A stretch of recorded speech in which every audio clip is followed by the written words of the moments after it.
Hello, everybody. Thanks for joining us. Welcome to Shut Up Football. I'm Jeff Stoltzfus. That's Kevin. And there's just time for a quick recap of a few headlines from last week. Micah Parsons threw up twice during a game because he ate workout powder dry before the game. The Bills fired their offensive coordinator. The Steelers fired their offensive coordinator. And I fired my offensive coordinator. And then found out I don't even have one. And we don't have time to get into any of that because Patrick Mahomes hasn't changed his underwear in 7 years. I do. I wash them every once in a while at least. I mean, if we're on a hot streak, I can't wash them. I think you know what this means. We gotta get that underwear. I'm talking about an Ocean's 11 style heist to yank Patrick's panties. But that's only step one. Step two is convince Zach Wilson to wear them. Because that's the only way to see if they really are magic. You're welcome, Jets fans. Let's get to the roast.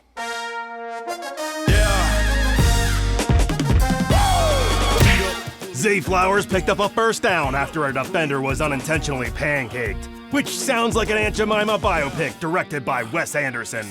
Mark Andrews was injured early. They called it a hip drop tackle, and if I learned anything from Shakira, it's that the hips don't lie. Joe Burrow injured his wrist and couldn't grip a football. He went to the medical tent, and we were all too distracted to notice the guy wrapping a football like a pipe bomb in the foreground. Undefeated hide-and-seek champion Joe Burrow took off. Say goodbye. You're never gonna find him. Gus Edwards played Rambo and drew first blood. He jumped into the stands and was ceremoniously pet like a puppy. There was a stoppage of play. The game paused for an official's timeout. What does that mean? Fucking aliens. A cunning move to stage an invasion on Thursday Night Football when no one is watching. Burrow was right to hide if little green men were here to play suck and fuck with our inner harbors. They said it was a drone, which can only mean one thing. Jim Harbaugh. Spying on your own family. Every year he drifts a little further from football coach to Spider-Man villain. Lamar Jackson's pass was tipped to Nelson Aguilar, and he didn't drop it, which explains the duct tape, I guess. He flipped into the end zone, a fantastic move, but I'll save my final score until his floor routine. Jackson said, "That's a Florida boy. We're known for speed." Is that what Florida's known for? Really? I thought it was theme parks, necrophilia, and oranges. Jake Browning took over for the Bengals, but Burrow was still in uniform on the sideline. He didn't have backup clothes. He burns everything after he wears it, which I wish I would have known before I let him borrow my wife's wedding dress.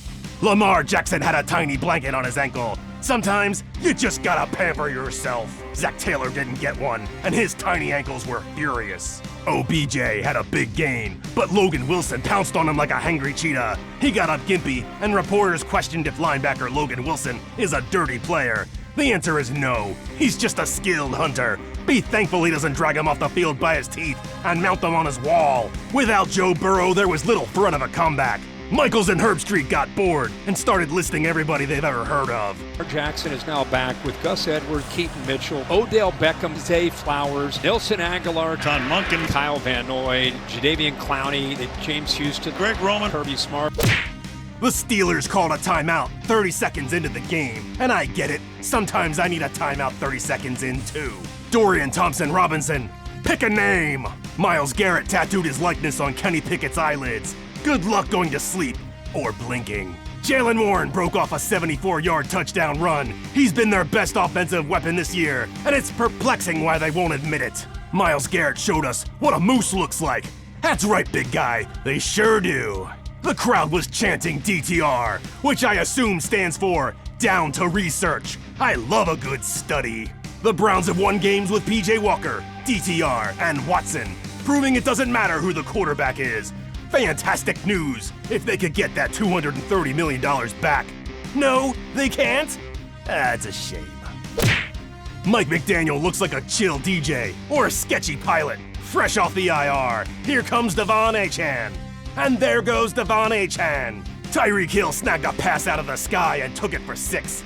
Aidan O'Connell hit Devontae Adams with a deep ball for points. But later, O'Connell was introduced to Jalen Ramsey. He threw 3 picks. 2 to Ramsey. Ramsey is a formidable... Holy shit! Did he just eat his mouth guard? That is not going to pass well. Jared Goff had a rough go. He tossed 3 interceptions. One of the Lions stuck a tiny dildo on Brian Branch's helmet as a joke. Justin Fields ran for a first down and was forced to dance with the ghost of his grandma as penance. Amon-Ra St. Brown scored a touchdown. But where's the clock? Not again. Now they're showing the stadium clock? Someone call Flavor Flav and tell him it's time. Amon-Ra and Equanimous St. Brown's parents were there, and I'm disappointed their names weren't 7 shades of crazy like their kids. I was expecting an eclectic mixture of Egyptian gods and German word jumbles. Trevor Lawrence and the Jags got back on track through the air and on the ground. A rogue ball went after one of the players, but he escaped with his life and a story to tell his children someday when they're ready. Will Levis threw a touchdown to defender Jeffrey Simmons. A cute play, but the same could not be said later when they tried receiver Kyle Phillips at defensive tackle. Calvin Ridley said, "I promise you we can pop. We can pop good." I'm left to assume he was talking about Pringles, which concerns me slightly, because I've been told that once you pop, you can't stop. And that is addiction, my friend. That is addiction. I don't know how they did it, but they got Quentin Tarantino to direct this game. Unfortunately, it resulted in a lot of foot footage. Jaden Reed became the leading rusher for the Packers after 2 running backs went down, and A.J. Dillon averaged only 2 yards per carry. Tucker Kraft picked up a first down, and Lambeau leaped, but he stepped out of bounds. That was some premature elation, Tucker. Love had 2 scores on the day, but the Chargers still had a chance with 2 minutes remaining. Quentin Johnston failed to make 2 big catches, including one on the final drive. This guy couldn't catch chlamydia in a Venezuelan prison. Way to go, Los Angeles. You drafted Chargers, the man. Kyler Murray came out slinging it. He hit Rondale Moore deep.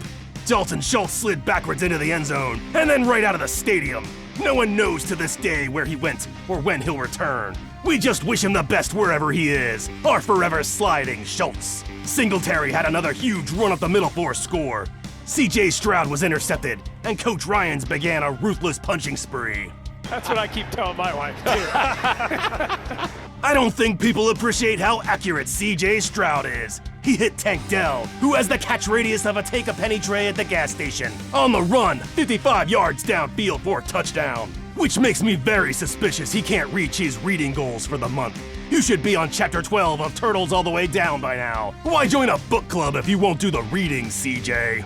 Murray scurried for a touchdown. He looked like a toddler jacked up on PEDs and Butterfingers. I'm never going to bed. Dak Prescott found Luke Schoonmaker for a score early. But if he's here, who's making the scoons? CeeDee Lamb scored a touchdown before the half, and the Cowboys started to pull away late in the third quarter. Tony Pollard had a bruising 20-yard touchdown run, and Mike McCarthy's edible finally kicked in. Deron Bland stole a pass from Bryce Young for a pick 6, and then he drove straight to Young's house and stole his TV remote out of his couch cushions. Good luck trying to watch Real Housewives now. He left it on C-SPAN. You will not be entertained. Prescott called the Panthers a lesser opponent, just because they objectively are. A point heightened by him stretching his balls in their general direction. The first time these two teams met this season, they had double-digit sacks, and goddammit, they did it again. This can only mean one thing. By law, I'm obligated to break out the Punomatic machine. Put him on the board, Kevin. Sack Cocaine. Sacky Robinson. Justice League, the Sack Snyder Cut. Jimmy Sack Corn, and I don't care. I want my baby sack ribs. Hackensack, New Jersey. New Sack City.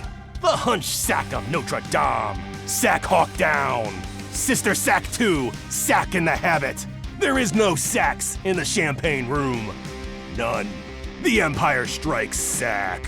I mistook one of the graphics for a Marvel movie starring nothing but side characters. No love story, no villains, and no one learns a goddamn thing. The Commanders turned the ball over 6 times. For the few plays Tommy DeVito wasn't horizontal, he looked serviceable. He had 3 touchdowns on the day and spoke Italian to the crowd.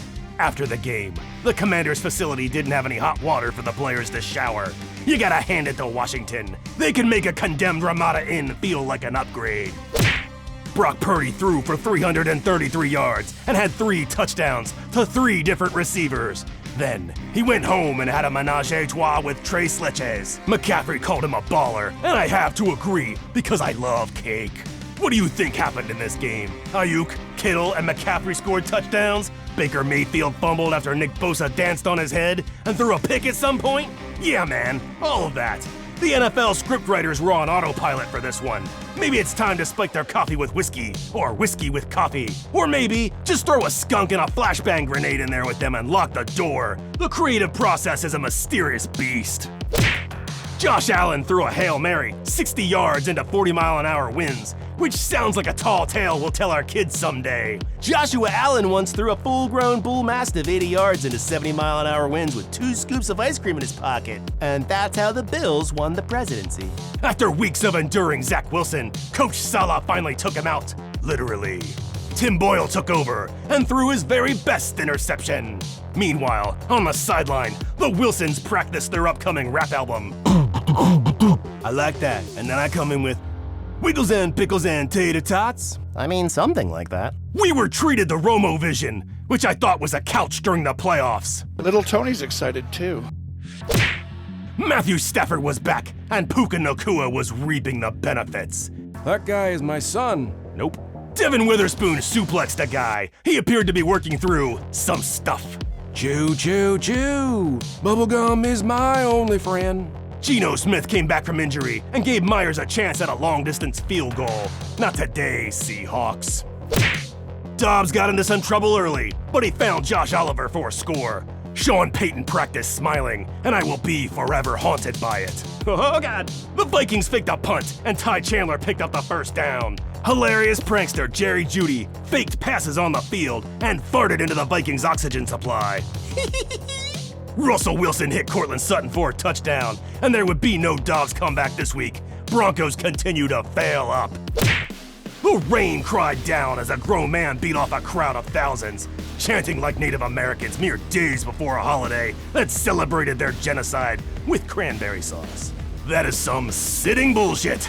Mahomes found Justin Watson sitting all alone in the end zone. Where was the defense? It was the Super Bowl all over again. I love how Devontae Smith adds nothing to the brotherly shove. Even soaking wet, he can't make weight to get involved in this rat king of human flesh. A perfectly thrown ball was dropped by Marquez Valdez-Scantling, who sounds like an exotic oil rig. Maybe he should have thrown it to Kadarius Toney. He would have at least had the decency to get injured on the play. I guess Patrick's underwear is gonna get a good wash this week. Thanks for watching Shut Up Football. Happy Thanksgiving, everybody. Please leave your comments below, like, subscribe, click the bell, say hi to your mom for me, and we'll catch you next week. Peace! Check the mic and make sure it sound right, boys.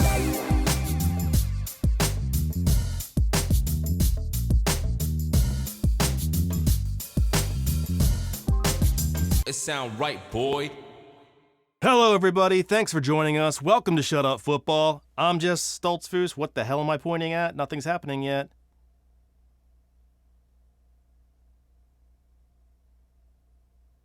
I'm never going to bed.